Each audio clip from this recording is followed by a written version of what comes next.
About half an hour from Rancho Dolores, over a road that the rains have rendered treacherous, is the Program for Belize Conservation Post at the eastern gate of the Rio Bravo protected area. Rio Bravo is a vast forest reserve, about 250,000 acres. It stretches from Rancho Dolores in the Belize River Valley all the way west to the Belize-Guatemalan border. Program for Belize is the NGO tasked with monitoring, managing and preserving the area, known and prized for its high biodiversity. It has 21 ecosystems. You could call it vegetation types. It includes aquatic ecosystems. It has 80 species of mammals, including the jaguars, including pumas, margis, also jaguarundis, pecaries, gibnots, howler monkeys. There's 15 mammal species of conservation concern. There's 390 species of birds, of which 20% are migratory species, and 20 are species of conservation concern. It has 200 species of trees. We're talking about trees, not herbaceous plants. 30 species of freshwater fish, and lots of insects, reptiles, frogs. It's known for its high biodiversity in the region. Of course, it's the major node that connects with the biological corridor in Guatemala and Mexico, and the central and northern corridors in Belize. Apart from the logistical difficulties inherent in patrolling an area so immense, PFB rangers are challenged by hunters, poachers, and illegal loggers who take advantage of the very resources which make the area so naturally valuable.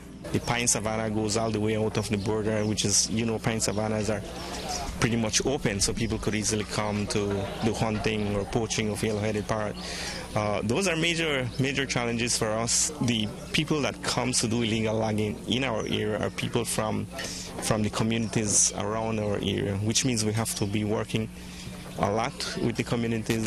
Our new management plans calls for a lot more communication outreach and advocacy. So we will be working a lot more with the communities in that. We find that once we work a lot with the communities and we have our protection program working, we keep it under control, but we cannot relax. I mean, we have 2 vehicles dedicated to protection. We have 9 to 10 rangers dedicated to protection, and we have our entry points that are that has person protecting it every day, 24 hours of the day.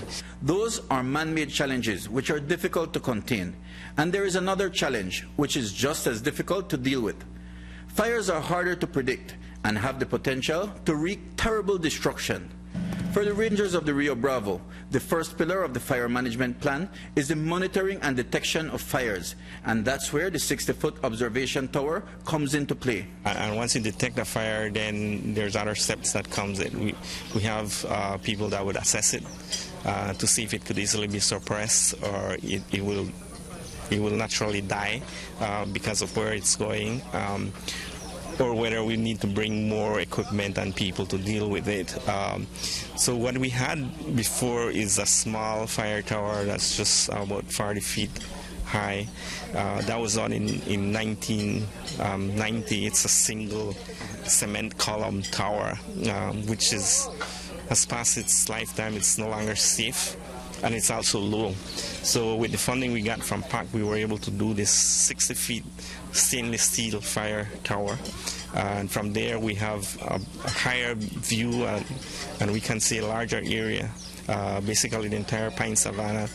And so we could detect if there's any fires coming in or starting.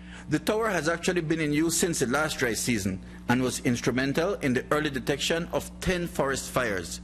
Mike Rodon for News 5.